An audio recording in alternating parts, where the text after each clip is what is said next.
একটা মেয়ে যার পকেটে ছিল না একটাও পয়সা, স্বামী তাকে ছেড়ে গেছে, এক হাতে বাচ্চা, আরেক হাতে জীবনের যুদ্ধ। তবুও সে লিখে গেল এক জাদুকরের কল্পনার গল্প। আজ সেই গল্প বিশ্বের সবচেয়ে বেশি বিক্রি হওয়া বই। আপনার স্বপ্নও কি কেউ এক হাতেই উড়িয়ে দিয়েছে? তাহলে এই গল্পটা শুনুন। তার নাম J.K. রাউলিং। একসময় স্কটল্যান্ডের এক ছোট ফ্ল্যাটে থাকতেন তিনি। টেবিলের ওপর পুরনো টাইপরাইটার।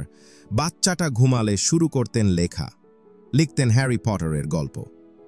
কিন্তু যখন সেই গল্প নিয়ে প্রকাশকদের কাছে যান, একজন দুজন না, পুরো 12টা প্রকাশনী ফিরিয়ে দেয় তাকে। কেউ বলে এমন বই কেউ পড়বে না, কেউ বলে তুমি মেয়ে মানুষ, ফ্যান্টাসি লেখার চেষ্টা করো না। তবুও তিনি থামলেন না। একদিন আসবে এটা জানতেন। অবশেষে এক ছোট প্রকাশনা ব্লুমসবারি রাজি হলো বইটা ছাপাতে, তাও মাত্র কয়েকশো কপি। আর সেখান থেকেই শুরু হলো ইতিহাস। হ্যারি পটার বইটা সারা পৃথিবীতে আলোড়ন তোলে। রাউলিং যদি হাল ছেড়ে দিতেন, তাহলে কি আজ আমরা জানতাম হ্যারি পটারকে?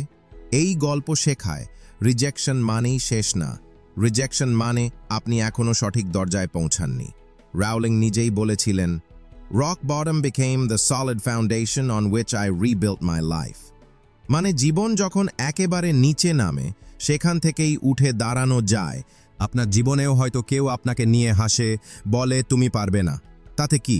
আপনি যদি নিজেকে বিশ্বাস করেন, একদিন তারাই হবেন আপনার গল্পে। তাই এমন আরও অনুপ্রেরণাদায়ক গল্প পেতে সাবস্ক্রাইব করুন নেক্সপায়ার বাংলা চ্যানেল।